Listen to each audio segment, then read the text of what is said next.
साथियों नमस्कार। साथियों, जैसा कि अपनी राजस्थान इतिहास के 100 महत्वपूर्ण किस्सों की जो सीरीज चल रही है उसके अंतर्गत आज मैं पार्ट नंबर 2 आपके समक्ष लेके आ गया हूं, जिसके अंतर्गत पार्ट फर्स्ट था। उसमें हमने 10 किस्सों के बारे में जो चर्चा की थी और 10 किस्सों में हमने उन महत्वपूर्ण किस्सों पर चर्चा की थी जो लास्ट ईयर की भर्तियों में क्वेश्चन पूछे गए और बहुत ही महत्वपूर्ण थी। उन किस्सों पर हमने चर्चा की और उसके साथ में ही उसके इर्द गिर्द कौन से फैक्ट बनते और उनसे कौन से क्वेश्चन बन सकते उन पर भी हमने चर्चा की थी। अगर आपने वो वीडियो नहीं देखा हो तो वीडियो के डिस्क्रिप्शन में लिंक दिया हुआ है, वहां जाकर आप वीडियो को देख सकते हो और उसको देखना आप मत भूलिएगा, क्योंकि उसमें बहुत ही महत्वपूर्ण राजस्थान के क्वेश्चन थे और उसकी व्याख्या सहित उसमें मैंने आपको बताया था और आपके डिमांड के अनुसार मैं पार्ट नंबर 2 भी लेके आ गया हूँ। तो हमारी सीरीज क्वेश्चनों की चलती रहेगी जो गत वर्ष की भर्तियों में क्वेश्चन पूछे गए और हम आज ऐसे क्वेश्चनों के बारे में चर्चा कर रहे हैं जो पिछले 15 सालों से क्वेश्चन पूछे जा रहे हैं, उसके इर्द गिर्द क्वेश्चन बढ़ते हैं, उन पर हम चर्चा करने वाले हैं। तो साथियों, अगर पार्ट फर्स्ट नहीं देखा हो तो आप वीडियो के डिस्क्रिप्शन में लिंक है, वहाँ जाके देख सकते हो। मैं आशा कर रहा हूँ कि आपकी तैयारी अच्छी चल रही होगी। आप राजस्थान के पटवार है, ग्राम सेवक है या राजस्थान पुलिस है, बीएसटीसी है, अभी बीएसटीसी का भी नोटिफिकेशन आ गया है और पीटीटी की भी 16 अगस्त को है जो डेट आ गई है और 30 अगस्त को है जो बीएसटीसी की भी डेट निर्धारित की गई है। तो उसके अकॉर्डिंग ये मेरे क्वेश्चन भी आपके प्रतियोगिता परीक्षा के लिए बीएसटीसी है, पीटीटी, ग्राम सेवक के लिए काफ़ी महत्वपूर्ण साबित होंगे। तो इन वीडियो को आप अंत तक पूरा जरूर देखा करो ताकि आपको है जो उनसे पूरा है जो आप लाभ उठा सको। तो साथियों, हमारे चैनल पर आपको क्या क्या मिलने वाला है, ठीक है, तो वो देखिए। हमारे जो यूट्यूब चैनल है सरकारी यात्रा, उसके साथ ही साथ हम जल्द ही प्ले स्टोर पर एप्लीकेशन भी लेके आ रहे हैं। सरकारी यात्रा नाम की हमारी जल्द ही एप्लीकेशन भी आने वाली है, जिसके अंतर्गत आपको लाइव एग्जाम, टेस्ट सीरीज और उसके साथ में ही आपको करंट के नोटिफिकेशन, उसके साथ में आपको जिस भर्ती की आप तैयारी कर रहे हो उसके नोट्स भी आपको वहाँ पर मिलेंगे और उसके साथ में मेरी वेबसाइट है सरकारी यात्रा, वहाँ जाके भी आप है जो देख सकते हो, नोट्स को डाउनलोड कर सकते हो। उसके साथ आप हमारे टेलीग्राम को अभी तक नहीं जुड़े हो तो ज़रूर जुड़ जाइए और हेलो पर भी हमारे को फॉलो कर सकते हो। साथियों, हमारे चैनल पर आपको राजस्थान के इतिहास से संबंधित महत्वपूर्ण क्लास है, ठीक है, और उसके साथ में ही लास्ट ईयर की भर्तियों में जो क्वेश्चन पूछे गए उनके ऊपर भी आपको डिस्कशन मिलेगा और राजस्थान का भूगोल, राजस्थान की कला संस्कृति, राजस्थान की समसामयिक घटनाक्रम और उसके साथ में ही इंडिया जीके भी हम कवर कर रहे हैं साथ ही साथ में। और गत वर्षों के एग्जाम में पूछे गए प्रश्न भी हम लेके आ रहे हैं, जैसा कि अभी वर्तमान में सीरीज चल रही है, ठीक है, और राजस्थान की भर्तियों से संबंधित जो अपडेट निकलता है उसके ऊपर भी हम वीडियो लेके आते रहते हैं। साथियों, अभी तक सब यूट्यूब चैनल को सब्सक्राइब नहीं किया हो तो ज़रूर कर दीजिए और बेल आइकन को ज़रूर प्रेस कर दीजिए ताकि मेरा जब भी नया वीडियो आएगा आप तक जो नोटिफिकेशन पहुंच जाएगा। तो चलिए साथियों, आज के सबसे पहले क्वेश्चन की तरफ। सबसे पहला क्वेश्चन आता है, 10 तक हम क्वेश्चन देख चुके थे, आज हमारा 11 नंबर क्वेश्चन है, जिसके अंतर्गत क्वेश्चन आता है, जहांगीर ने बादशाह बनने के बाद निम्न में से किस राजपूत शासक के मनसब में है जो कमी कर दी थी। तो ये जो इसमें ये पूछा गया है कि जो जहांगीर बादशाह बने थे उस समय किस राजपूत शासक के जो मनसब में है जो उन्होंने कमी कर दी थी। तो इसका सही आंसर है क्या है, मान सिंह। मान सिंह के है जो मनसबदारी में है जो इन्होंने है जो कम कर दिया था। मनसबदारी क्यों कम किया था, क्योंकि ये अकबर के प्रिय सेनापति थे। किसके? अकबर के प्रिय सेनापति थे, जबकि जहांगीर के जो प्रिय सेनापति थे वो कौन थे, वो राज सिंह थे। कौन थे? राज सिंह थे। और इन्होंने जो अकबर मान सिंह के मनसब में है जो जहांगीर ने कमी क्यों की थी, देखिए व्याख्या के अंदर देखिए। मुगल सम्राट अकबर के समय आमेर के राजा कौन थे? मान सिंह थे और मान सिंह इनके प्रिय सेनापति थे अकबर के।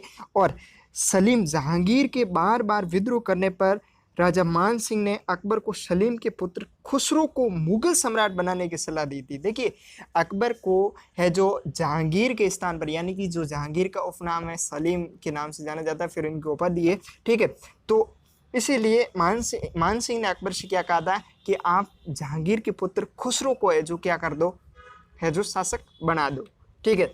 तो इस कारण है जो खुसरो कौन था, अब देखिए खुसरो कौन था, खुसरो मान सिंह की बहन महान बाई का पुत्र था, ठीक है।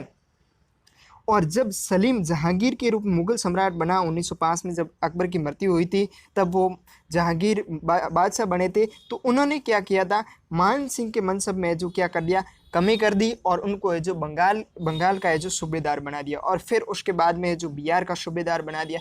इनको है जो बार बार है जो परिवर्तन करते रहे थे, ठीक है। और बाद में है जो दक्षिण भारत में भेज दिया था, जहाँ 1614 ईस्वी में इलिसपुर में है जो अहमदनगर अभियान में है जो इनकी मृत्यु हो गई थी, ठीक है। चलिए अगले क्वेश्चन की तरफ। अगले क्वेश्चन आता है, निम्नलिखित में से लो युगीन सभ्यता के केंद्र हैं, यानी कि इसमें ऑप्शन में कौन कौन सी सभ्यता है जो लोह युगीन है। तो इसका जो सही आंसर है वो क्या है, ए इसका सही आंसर है, यानी कि नो, जोधपुरा और सोनरी, ये तीनों है जो लोह युगीन है। बाकी है जो वो अलग अलग काल की है जो सभ्यता है, जैसे कालीबंगा है तो वो सिंधु घाटी सभ्यता की है, रंग महल है तो वो है जो ताम्र युगीन है, आहड़ भी ताम्र युगीन है, ठीक है, गणेशर ताम्र युगीन है, बालाथल ये है जो ये भी है जो ताम्र युगीन है, और बागोर है वो पाषाण युगीन है। इस प्रकार से जो सभ्यताओं का है जो क्रम दिया हुआ है। अब देखिए इसकी व्याख्या में क्या दिया हुआ है। व्याख्या में ये है कि 9 भरतपुर से 5 सांस्कृतिक युगों के अवशेष के साथ ही चित्रित सलेटी रंग के गेरुए रंग के पात्र भी मिले। कहाँ से मिले, अब देखिए भरतपुर से मिले, और भरतपुर में कौन सी सभ्यता है, 9 प्रसिद्ध है, वहाँ पर क्या है, सलेटी रंग एवं गेरू रंग के जो पात्र मिले। अब देखिए जोधपुरा है जो वो कहाँ पर है, जोधपुर में नहीं है, ये जयपुर में, और यहाँ पर है जो शुंग और कुषाण कालीन सभ्यताओं के जो अवशेष मिले। कौन से काल की, शुंग और कुषाण काल की सभ्यताओं के अवशेष कहाँ से मिले, जोधपुरा से जो मिले, जो जयपुर में स्थित है। और ये क्या है, यहाँ पर लो उपकरण की भटिया, लो उपकरण बनाने की जो भटिया यहाँ से मिली है, कहाँ से, जोधपुरा जयपुर से, ठीक है। और जो सोनारी झुंझुनू में वहाँ से क्या मिला है, देखिए वहाँ से लोहे के अयस्क से लोहा बनाने की प्राचीनतम भटिया यहाँ से भी मिली है। और यहाँ के लोग है जो आखेट और कृषि पर है जो निर्भर थे, अपनी आजीविका के लिए किस पर निर्भर थे, आखेट और कृषि पर है जो निर्भर थे। देखिए अगले क्वेश्चन की तरफ। अगला क्वेश्चन आता है, निम्नलिखित में से किन अफसरों की हत्या 15 अक्टूबर 1857 को कोटा के विद्रोही राजकीय सेना ने जो की थी। देखिए हमने फर्स्ट पार्ट में जो हमने कोटा के विद्रोह के बारे में पूर्णतः बात की थी, ठीक है, जिसके अंदर मेजर बर्टन के जो पुत्र थे उनकी है जो अफसरों की हत्या कर दी थी, ठीक है। तो अब देखिए इसमें से कौन कौन से थे जिसकी है जो कोटा के विद्रोह में जो हत्या की गई थी। तो इसका जो सही आंसर है वो क्या है, बी इसका सही आंसर है, क्योंकि यहाँ पर है जो डॉक्टर सेल्ड्रन और मेजर बर्टन, इन दोनों की है जो हत्या कर दी थी। किसने की थी, कोटा के विद्रोहियों ने कर दी थी, जो जन आंदोलन हुआ था, ठीक है, उसमें है जो उन्होंने हत्या कर दी थी। अब देखिए व्याख्या में दिया हुआ है वो देखिए, व्याख्या में ये दिया हुआ है कि 15 अक्टूबर 1857 को कोटा की विद्रोही राज की सेना ने अन्य विद्रोहियों के साथ रेजिडेंसी पर आक्रमण कर डॉक्टर शेल्ड्रन एवं अन्य ईसाई डॉक्टरों की हत्या कर दी थी, और उसके साथ में मेजर बर्टन का है जो सिर काट दिया गया था, ठीक है, और पूरे कोटा शहर में इनको है जो घुमाया गया था। और मेजर बर्टन ने सामना किया, किंतु वो भी अपने 2 पुत्रों सहित है जो मारा गया था। और विद्रोहियों ने क्या किया, कोटा के महाराव थे उनको है जो महल में क्या कर दिया था, बंदी बना दिया था, ठीक है। ये था इस क्वेश्चन से संबंधित। देखिए अगले क्वेश्चन की तरफ। अगला क्वेश्चन आता है,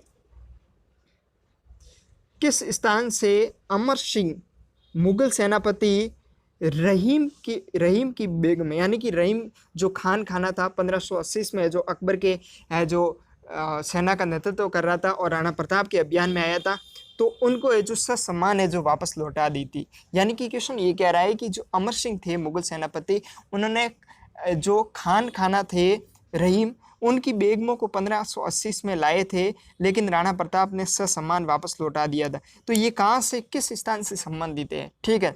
तो इसका जो सही आंसर है वो क्या है, इसका बी आंसर है जो सही है। कहाँ से, शेरपुर से, ठीक है। यानी कि शेरपुर है, वहाँ है जो खाना ने अपना डेरा डाला हुआ था सेना का, और वहाँ से अमर सिंह ने क्या किया, उनकी बेगमों को है जो वहाँ से उठा के लिया। लेकिन राणा प्रताप थे वो एक नेक निर्भीक शासक थे, तो उन्होंने क्या किया, ये जो राजपूताना के जो अहित में था, तो इन्होंने जो अपने उनकी बेगमों थी खाना की, वो है जो अमर सिंह को वापस से जो भेजने के लिए का और वापस भेज दी। अब देखिए व्याख्या देखिए, स्वतंत्रता प्रेमी राणा प्रताप सचरित्र व्यक्ति थे, उनका चरित्र बहुत ही धनी था। ठीक है। जब उनका पुत्र मुगल सेनापति अब्दुल रहीम खान खाना की बेगमों को 1580 ईस्वी में शेरपुर से लाए थे। कहाँ से लाए थे? शेरपुर से लाए थे। ये क्वेश्चन बहुत महत्वपूर्ण है। ठीक है। तब राणा प्रताप ने उन्हें सम्मान सहित अब्दुल रहीम खान खाना के पास है जो भिजवा दिया था।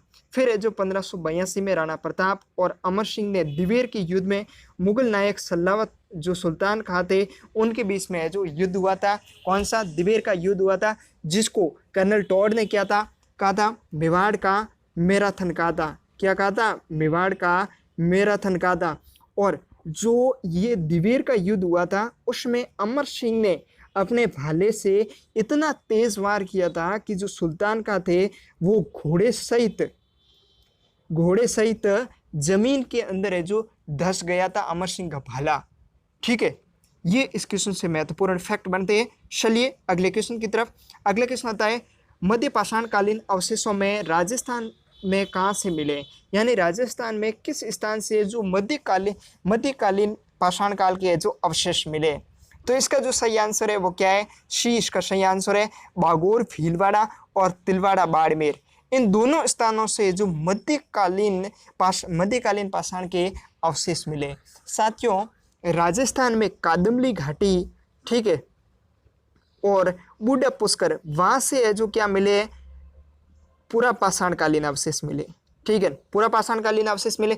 लेकिन राजस्थान में नव पाषाणकालीन अवशेष नहीं मिले। साथियों, इस क्वेश्चन को आप गौर से देखिएगा, क्योंकि राजस्थान में नव पाषाणकालीन सभ्यता के अवशेष नहीं मिले, जबकि मध्य पाषाणकालीन के अवशेष है वो कहाँ से मिले? बागोर और तिलवाड़ा से मिले। और कादम्बली घाटी है, बूढ़ा पुष्कर है, वहाँ से जो पूरा पाषाणकालीन अवशेष मिले, जबकि नव पाषाण काल के राजस्थान में किसी भी प्रकार के अवशेष नहीं मिले। चलिए इस क्वेश्चन की व्याख्या देखिए। बागोर, भीलवाड़ा व तिलवाड़ा बाड़मेर में मध्य पाषाणकालीन लघु आकार के पाषाण उपकरण मिले। साथियों, हम जानते हैं कि मेगोलिथ यानी कि लघु पाषाणकालीन उपकरण किस काल की देन है? तो वो मध्य पाषाणकालीन है। जो मध्य पाषाण काल के उपकरण है उनको है जो लघु पाषाण कहा जाता है। इसीलिए मध्य पाषाण काल को लघु पाषाण काल भी कहा जाता है। बागोर भीलवाड़ा में किस नदी के किनारे? कोठारी नदी के किनारे। यहाँ से पशुपालन के प्राचीनतम साक्ष्य भी मिले। और तिलवाड़ा बाड़मेर है वो लूणी नदी के किनारे स्थित है, जिसका उत्खनन 1967-68 में राज्य पुरातन विभाग द्वारा करवाया गया था। अब साथियों, यहाँ पर लूणी नदी की बात आई है, तो लूणी नदी का उद्गम है वो कहाँ से है? वो नागपाड़ से है। कहाँ से है? नागपाड़, अजमेर से है। ठीक है। और ये विलीन कहाँ पर हो जाती है? कसकेरण में जो विलुप्त हो जाती है। ठीक है।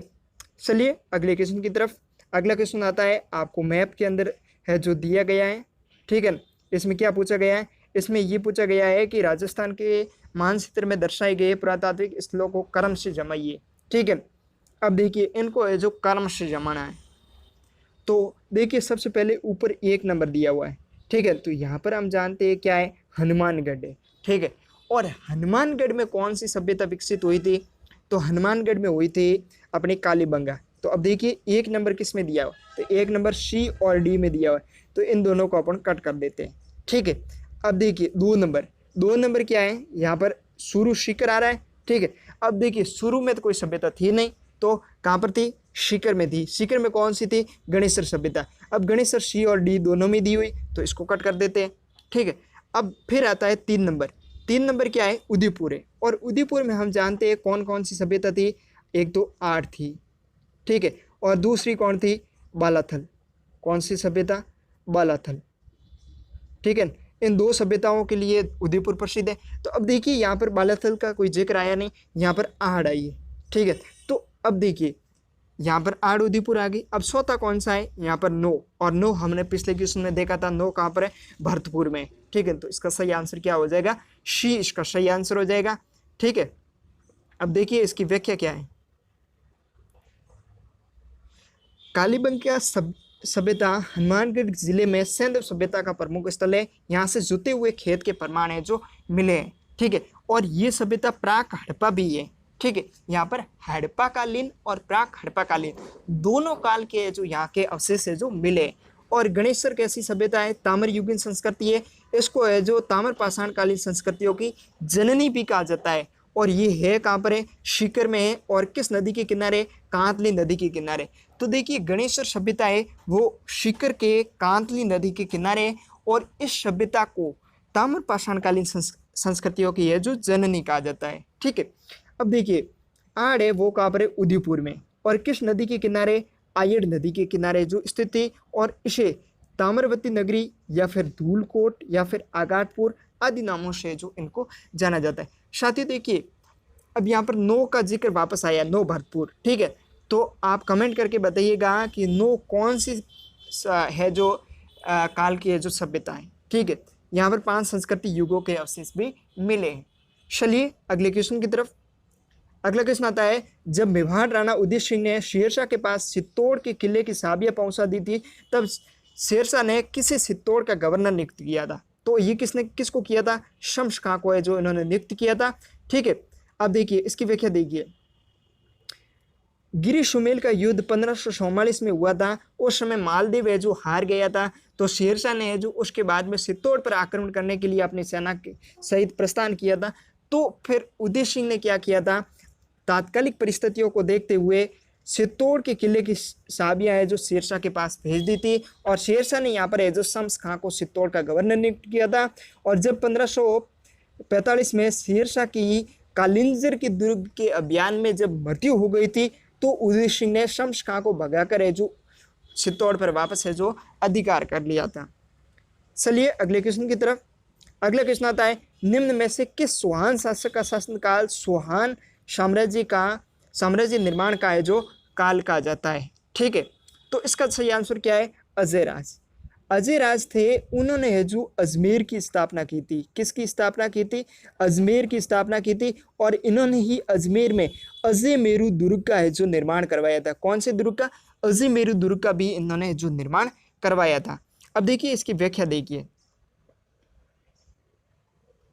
चौहान शक्ति की शुरुआत वासुदेव से शुरू हुई थी। चौहान राज्य का निर्माण पृथ्वीराज के प्रथम के पुत्र अजय राज के समय शुरू हुआ था। ठीक है, अजय राज ने नरवर्मन और सासिंग, सिंतुल और यशोवर्मा को हराया था। उन्होंने 1113 ईस्वी में अजमेर की स्थापना की थी। पृथ्वीराज विजय के अनुसार उसने गजनी की सेना को भी परास्त किया था। ठीक है, डॉक्टर गोपीनाथ शर्मा के अनुसार, ये कथन इंपॉर्टेंट है, देखिए साथियों, गोपीनाथ शर्मा के अनुसार अजय राज का शासन काल चौहान का साम्राज्य का निर्माण का काल है। ये कौन कहते हैं? गोपीनाथ शर्मा कहते हैं। चलिए अगले क्वेश्चन की तरफ। अगला क्वेश्चन आता है, 1944 में स्थापित डूंगरपुर प्रजामंडल के प्रथम अध्यक्ष कौन थे? 1944 का जिक्र आया है, और कौन सा है? डूंगरपुर प्रजामंडल। साथियों पार्ट फर्स्ट हमने अध्ययन किया था, तब दूसरे क्वेश्चन में जो सेवा संघ आया था जिसकी स्थापना किसने की थी? भोगीलाल पांड्या ने। वहां पर मैंने जिक्र किया था कि डूंगरपुर प्रजामंडल से संबंधित वहां पर जिक्र आएगा। ठीक है, तो अब देखिए ये जिक्र आया, कौन थे प्रजामंडल, डूंगरपुर प्रजामंडल के संस्थापक या अध्यक्ष? तो भोगीलाल पांड्या थे। फर्स्ट वीडियो अगर आपने नहीं देखा हो तो वीडियो के डिस्क्रिप्शन में लिंक है, वहां जाकर आप देख सकते हो, जरूर देखिएगा। ठीक है, इसकी व्याख्या देखिए। 1 अगस्त 1944 को लोकमान्य बाल गंगाधर तिलक की पुण्यतिथि के अवसर पर भोगीलाल पांडे की अध्यक्षता में डूंगरपुर प्रजामंडल की है जो स्थापना की गई थी। इसके संस्थापक सदस्यों में गौरीशंकर उपाध्याय, हरिदेव जोशी, शिवलाल कोटड़िया, माणिकीलाल वर्मा, ये है जो संस्थापक सदस्य थे। और डूंगरपुर प्रजामंडल की स्थापना का उद्देश्य डूंगरपुर महारावल की छत्रछाया में उत्तरदायी सरकार की जो स्थापना करना था। अब जो प्रजामंडलों की स्थापना हुई थी वो इसीलिए हुई थी क्योंकि उत्तरदायी सरकार की स्थापना ही करनी थी। 1938 का जो हरिपुरा का अधिवेशन हुआ था जो सुभाष चंद्र बोस के अध्यक्षता में, उसमें जो प्रजामंडलों को बनाने का जो निर्णय लिया गया था, जिसके अंतर्गत 24 अप्रैल 1938 को जो सबसे पहला है जो मेवाड़ प्रजामंडल की है जो स्थापना हुई थी। और की किसने थी? तो माणिकीलाल वर्मा ने की थी और बलवंत राय मेहता उसके क्या थे? अध्यक्ष थे। ठीक है, अलग से हम राजस्थान का इतिहास पढ़ेंगे तो प्रजामंडल सहित हम राजस्थान की पूरी इतिहास का है जो अध्ययन करेंगे। चलिए अगले क्वेश्चन की तरफ। अगला क्वेश्चन आता है, बेगू किसान आंदोलन 1921 में मैनाल भीलवाड़ा से शुरू हुआ था। इसके संबंध में निम्न में से कौन सा कथन असत्य है? ठीक है, तो बेगू किसान आंदोलनों का नेतृत्व श्री रामनारायण चौधरी ने किया था। बिल्कुल ये बात सही है कि बेगू किसान आंदोलन का नेतृत्व किसने किया था?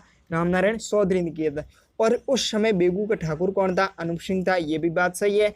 ये आंदोलन भारत का प्रथम व्यापक एवं शक्तिशाली किसान आंदोलन था। बिल्कुल नहीं, क्योंकि व्यापक आंदोलन तो कौन सा था? वो बिजोलिया किसान आंदोलन था। कौन सा था? बिजोलिया किसान आंदोलन था व्यापक। ठीक है, 13 जुलाई 1923 को किसानों की अहिंसक सभा पर गोलियां चलाई थी, जिसमें रूपाजी और कृपाजी धाकड़े जो शहीद हुए थे, जो कि किस स्थान पर थे? गोविंदपुरा गांव की घटना। कौन सी? गोविंदपुरा गांव की घटना। वहां से जो रूपाजी और कृपाजी दोनों शहीद हुए थे। और ये घटना हुई कब थी? 13 जुलाई 1923 को। तो इसका जो सही आंसर है वो क्या है? सी इसका सही आंसर है। ठीक है, यानी कि यह आंदोलन भारत का प्रथम व्यापक एवं शक्तिशाली किसान आंदोलन नहीं था। चलिए इसकी व्याख्या देख लेते हैं। बेगू किसान आंदोलन 1921 ईस्वी में मैनाल भीलवाड़ा से शुरू हुआ था, जिसका नेतृत्व विजय सिंह पथिक के कहने पर श्री रामनारायण चौधरी ने किया था। ठीक है, बेगू के ठाकुर कौन थे? उस समय अनूप सिंह थे। और राजस्थान सेवा संघ के मध्य किसानों की मांगों के बीच में एक समझौता हुआ था, जिसको मेवाड़ के महाराणा ने क्या कहा था? बोल्शेविक समझौते की जो संज्ञा दी थी। अब ये क्वेश्चन साथियों कई बार पूछा गया है कि बोल्शेविक समझौता है जो किसने कहा है? तो मेवाड़ सरकार ने कहा था। जो राजस्थान सेवा संघ और अनूप सिंह बेगू का ठाकुर था, उनके बीच में जो समझौता हुआ था, उसको जो मेवाड़ सरकार ने बोल्शेविक समझौता है जो कहा था। ठीक है, और इस आंदोलन से संबंधित ट्रेंस कमीशन के विरोध में 13 जुलाई 1923 को किसानों की एक अहिंसक सभा पर है जो गोलियां चलाई गई थी, जिसमें रूपाजी और कृपाजी नामक है जो दो किसान है जो शहीद हुए थे। चलिए अगले क्वेश्चन की तरफ। अगला क्वेश्चन आता है, अर्जुन लाल सेठी राजस्थान में उग्र क्रांति के जनक थे, उनसे संबंधित निम्न में से कौन सा कथन असत्य है? यहाँ पर है जो कथन दिया गया है उनमें से कौन सा कथन है जो असत्य है? ठीक है, ये ऑप्शन, इनके द्वारा स्थापित वर्धमान पाठशाला में क्रांतिकारियों को प्रशिक्षण दिया जाता था। हाँ, ये बात सही है कि इनके है जो प्रशिक्षण दिया जाता था। ठीक है, आरा निमेश हत्याकांड में अर्जुन लाल सेठी को 4 साल की सजा देकर वेलूर जेल भेजा गया था। बिल्कुल ये बात सही है। ठीक है, इन्होंने ऊपरमाल पंच बोर्ड का गठन किया था। बिल्कुल नहीं किया था, क्योंकि ऊपरमाल पंच बोर्ड का गठन किसने किया था? विजय सिंह पथिक ने किया था। किसने किया था? विजय सिंह पथिक ने किया था। और मुन्ना पटेल को है जो किसको? मुन्ना पटेल को है जो वहाँ का क्या बनाया गया था? सरपंच बनाया गया था। देखिए अगला, इन्होंने काकेरी ट्रेन डकैती कांड से संबंधित आसफ उल्लाह को राजस्थान में छुपाया था। बिल्कुल सही है। ठीक है, तो इसका सही आंसर क्या है? सी इसका सही आंसर है। चलिए इसकी व्याख्या देख लेते हैं। ऊपरमाल पंच बोर्ड बिजोलिया किसान पंचायत की स्थापना 1917 में विजय सिंह पथिक ने की थी, जिसके अध्यक्ष किसको बनाया था? मुन्ना पटेल को बनाया था। चलिए अगले क्वेश्चन की तरफ। अगला क्वेश्चन आता है, आज़ादी के बाद जोधपुर के कौन से शासक ने अपनी रियासत को एक स्वतंत्र इकाई रखना चाहते थे? ठीक है, तो इसमें ऑप्शन दिए हुए हैं। ए महाराजा भीम सिंह, बी हनुमंत सिंह, सी भोपाल सिंह और डी आता मान सिंह। तो इसका सही आंसर क्या है? बी इसका सही आंसर है। यानी कि महाराजा हनुमंत सिंह थे वो जोधपुर के अंतिम महाराजा थे जो पाकिस्तान में है जो विलय होना चाहते थे, और उसके बाद में वे अपने आप को एक जो स्वतंत्र है जो राज्य अपना रखना चाहते थे। इसका है जो खुलासा है जो रियासत नामक पत्रिका में किया था। कौन सी? रियासत नामक पत्रिका, जिसके है जो संपादक कौन थे? सुमनेश जोशी। कौन थे? सुमनेश जोशी थे। ठीक है, उन्होंने जो रियासत पत्रिका में किया था। और अब देखिए ये ऑप्शन में कौन है? महाराजा भीम सिंह। ये कहाँ के थे? ये कोटा के थे। कहाँ के थे? कोटा के थे। महाराजा भोपाल सिंह थे, वो कहाँ के थे? वो मेवाड़ के थे। ठीक है, और महाराजा मान सिंह थे, वो कहाँ के थे? वो जयपुर के थे। ठीक है, तो इसका सही आंसर क्या है? बी इसका सही आंसर है। अब देखिए इसकी व्याख्या देखिए। जयपुर के शासक हनुमंत सिंह पाकिस्तान के गवर्नर मोहम्मद अली जिन्ना एवं हैदराबाद के नवाब से मिलकर अपनी रियासत को एक स्वतंत्र इकाई के रूप में रखना चाहते थे, लेकिन ऐसा हुआ नहीं। चलिए अगले क्वेश्चन की तरफ। और इसका थोड़ा और देख लेते हैं विवरण। लेकिन वीपी मेनन और लॉर्ड माउंटबेटन की कूटनीति ने उन्हें भारत में सम्मिलित करने के लिए राजी कर दिया था। महाराजा हनुमंत सिंह ने 10 अगस्त 1947 को विलीनीकरण के दस्तावेज पर हस्ताक्षर किए थे। अब क्वेश्चन अगर पूछ लिया जाए तो आप याद रखिएगा डेट 10 अगस्त 1947 को इन विलय पत्र पर हस्ताक्षर किए थे। अगला क्वेश्चन आता है राणा सांगा के उस सहयोगी का नाम बताइए जिसने खानवा के नाजुक पड़ाव पर समर्थन वापस ले लिया था। ठीक है, तो ये किसने लिया था? ये है जो घातक थे वो कौन थे? शहलदी तंवर थे। उन्होंने जो क्या किया, अपना जो समर्थन है जो वापस ले लिया था और ये जो बाबर के साथ है जो मिल गए थे। ठीक है, इसकी व्याख्या देखिए। कहा जाता है कि खानवा युद्ध के नाजुक पड़ाव पर रायसेन का पुत्र शहलदी तंवर एवं नागौर का खानजादा दोनों बाबर से जो मिल गए थे, जिससे युद्ध का परिणाम मुगलों के पक्ष में हो गया था। तबक़ात अकबरी, कौन सी? तबक़ात अकबरी के लेखक निज़ामुद्दीन अहमद ने लिखा है कि किसी अदृश्य शक्ति ने मुगल पक्ष की जो सहायता की थी, जिसमें जो शहलदी तंवर और नागौर के जो सामंत थे उनका जो जिक्र आ रहा है। चलिए अगले क्वेश्चन की तरफ। अगला क्वेश्चन आता है निम्नलिखित में से किस राज्य के शासक को राजस्थान संघ का राज प्रमुख बनाया गया? अब देखिए राजस्थान संघ क्या नाम आया? ठीक है, तो राजस्थान संघ यानी कि कौन सा था? दूसरा शरण। कौन सा था? दूसरा शरण था।